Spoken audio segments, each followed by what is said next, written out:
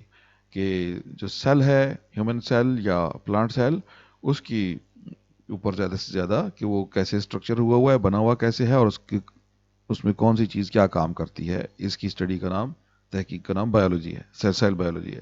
Genetics کیا ہے؟ The study of genes and heredity in organisms is called genetics.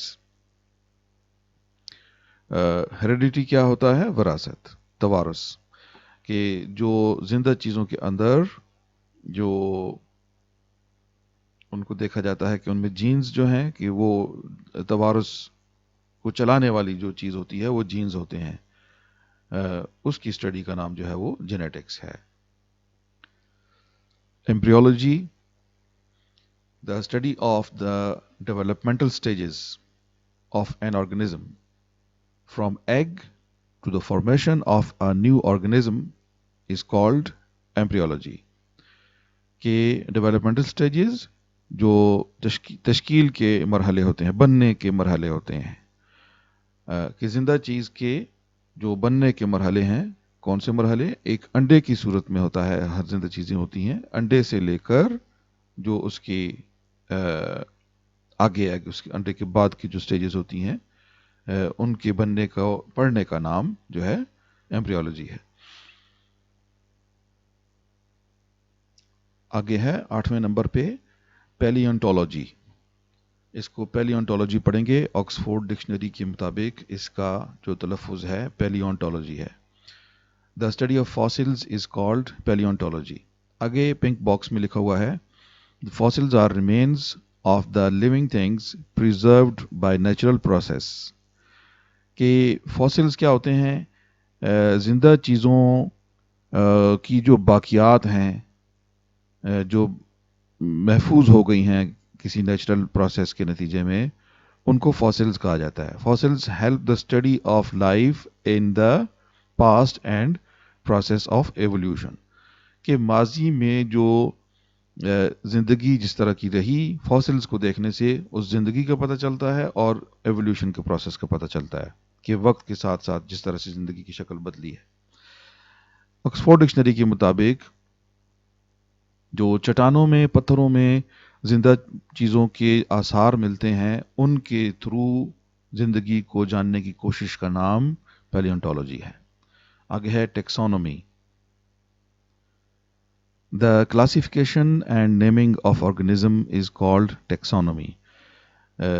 Classification کا مطلب ہوتا ہے تقسیم، ایک کلاسز بنانا، ایک جیسے آرگنزمز کو کسی ایک تصور کے تحت اکٹھے رکھنا اور ان کے نام دینا ان کو. دیکھیں ایک کوئی بھی زندہ چیز جو ہوتی ہے اس کو کوئی دوسری زندہ چیزوں کے ساتھ ملا کر دیکھتے ہیں سائنٹسٹ اور بایولوجسٹ.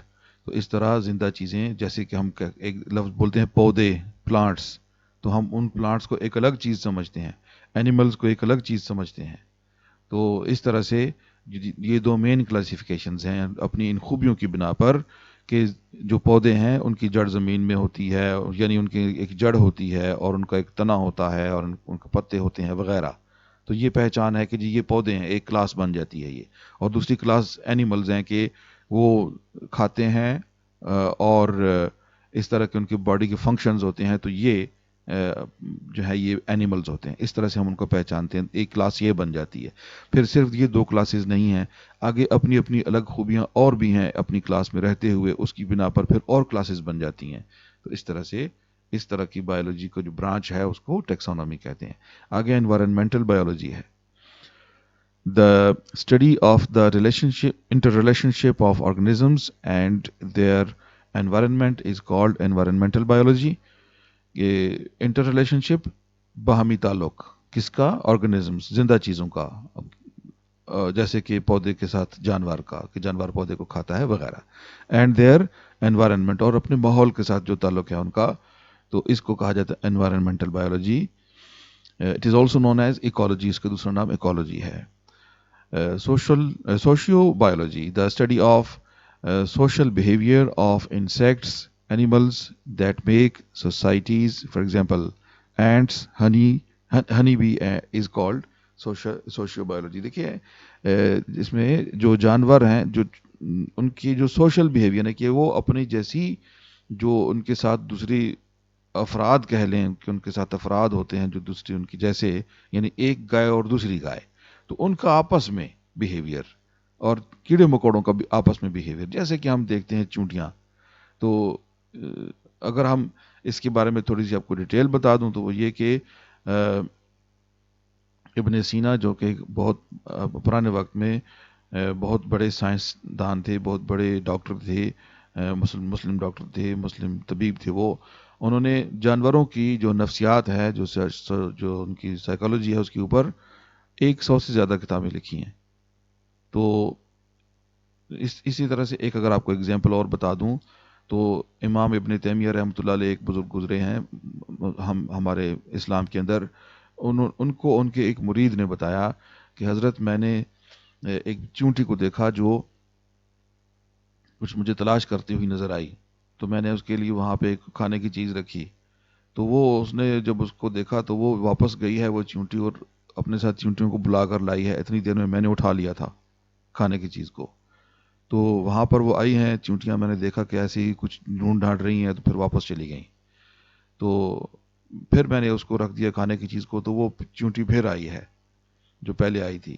تو پھر اس طرح سے اس نے دیکھا اور پھر ان کو جا کے بلا کے لے کے آئی. تو پھر جب وہ آئی ہیں تو میں نے اٹھا چکا تھا. جب تیسری بار ایسا ہوا تو وہ جو چونٹیاں تھیں انہوں نے اس چونٹی کو جو جا کے رپورٹ کرتی تھی بار بار، اس کو مار دیا، اس کا تیا پانچا کر دیا انہوں نے.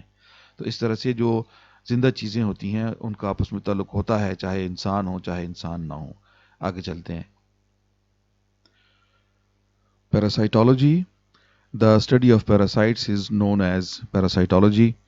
اچھا، یہ پیراسائٹ کیا ہوتے ہیں؟ پنک باکس میں لکھا ہوا ہے. اس میں اس سینٹینس میں ایک گرامیٹک غلطی ہے، وہ بھی آپ درست کر لیں. دا پیراسائٹس ڈیرائیو اٹس نیوٹرینٹس نہیں ہوتا. اگر پیراسائٹس لکھا ہے اور آگے ڈیرائیو ٹھیک لکھا ہوا ہے ٹینس کے مطابق، پریزنٹ ڈیفینٹ ٹینس کے مطابق، اور آگے اٹس نہیں ہوتا پھر دیر ہونا چاہیے بھی، کیونکہ ہم نے زیادہ چیزوں کا ذکر کیا، پلورل کا ذکر کیا پیچھے، تو آگے دیر ہونا چاہیے. The parasites derive their nutrients and shelter from the host and does harm to its host. اگر آگے آپ پھر ہم سنگولر میں لے گئے سینٹینس، اگر یہ غلطی ہو گئی، پھر شروع میں آپ یہ ٹھیک کر لیں کہ دا پیراسائٹ ڈیرائیوز، بس پیراسائٹس کا ایس ہٹا دیں، ڈیرائیو کے ساتھ ایس لگا لیں، تو پورا سینٹینس ٹھیک ہو جائے گا. کہ جو پیراسائٹ ہوتا ہے یہ کیا ہوتا ہے؟ یہ نیوٹرینٹس یعنی کہ اپنی جو غذا جو اس کو چاہیے ہوتی ہے، اینڈ شیلٹر اور جو اس کو سایہ چاہیے ہوتا ہے، کہاں سے لیتا ہے؟ فرام اٹس ہوسٹ، اپنے میزبان سے لیتا ہے. اینڈ ڈز ہارم، اور نقصان پہنچاتا ہے، ٹو اٹس ہوسٹ، اپنے ہی میزبان کو. یہ کچھ بیلیں وغیرہ ہوتی ہیں ان کا ذکر ہے، پھر آگے وہ تفصیل سے آئے گا. آگے immunology. The ability of the body to protect itself from foreign substances. کسی بھی جسم کی قابلیت، کی صلاحیت کہ جس سے وہ دفاع کرے اپنا، فرام فارن سبسٹینسز، باہر سے آنے والی چیزوں سے، and cells including infectious microbes is called immunity, and the study of immunity is called immunology. اس سٹیج پہ آپ کو اس کا بہت کچھ سمجھ نہیں آ سکتا، آگے پڑھیں گے تو پتہ چلے گا، زیادہ سے زیادہ بہتری آ جائے گی معلومات میں. کچھ آپ کو امیونولوجی کا اتنا بتا دوں کہ جو امیونٹی ہوتی ہے وہ صلاحیت کو کہتے ہیں، انسان کی ہو چاہے یا کسی دوسری جاندار کی ہو، کہ جس سے وہ کسی بیماری وغیرہ کے خلاف اپنا اندر سے ہی دفاع کر لیتے ہیں، تو اس کو امیونٹی کہتے ہیں. تو ایسی جو تحقیق ہے وہ امیونولوجی ہوگی، برانچ آف بایولوجی میں امیونولوجی بن جائے گی. Entomology. The study of insects is called entomology. کیڑے مکوڑوں کی جو تحقیقات ہیں وہ انٹمولوجی ہے. Pharmacology. The science that deals with the study of drugs is called pharmacology. کی جو دوائیں وغیرہ بنائی جاتی ہیں تو اس کے حوالے سے فارماکولوجی ہے وہ. Biotechnology. The study of use of different techniques to manipulate the living organisms to the benefit of mankind is called biotechnology. Manipulate کا مطلب ہوتا ہے سنبھالنا، سمجھ لیں آپ، یعنی یوز میں لے کے آنا کسی چیز کو. تو جو ٹیکنیکس جو سیکھی جاتی ہیں، جو کہ کوئی بھی موجود ہوتی ہیں سیکھی ہوئی ہماری، تو ان کو اچھا ان کا استعمال کرنا، اور جو زندہ چیزیں ہیں ان سے اور زندہ انسانوں کو اس سے فائدہ دینا، یہ بایو ٹیکنالوجی ہے. جیسا کہ آپ دیکھیں نا کہ ہم جو ماسک بھی لگاتے ہیں نا، تو یہ بھی ایک ٹیکنالوجی ہوئی نا، کہ ماسک جو ہم لگاتے ہیں تو وہ کورونا سے بچنے کے لیے. یا اس کے علاوہ آپ دیکھیں جتنی بھی مشینیں ایجاد ہو چکی ہیں جیسے کہ، تو وہ ساری اسی میں آ جاتی ہیں کہ ایکس رے بھی لیا جاتا ہے، اور طرح طرح کی سرجری وغیرہ کی جاتی ہے، اور مختلف طریقوں سے کی جاتی ہے. آپ پتے کی بیماری کو دیکھ لیں، پتے میں اگر پتھری ہو جائے تو اس کے علاج ایک سے زیادہ طریقوں سے ہو جاتے ہیں. کہ کچھ تو ایک تو ہے کہ آپریٹ کرو، اس کو پتے کو نکال دو. دوسرا یہ کہ لیزر سے بھی علاج ہو جاتا ہے، اور مختلف طریقے ہوتے ہیں. تو اس طرح سے یہ بایو ٹیکنالوجی قسم کی چیزیں ہوتی ہیں.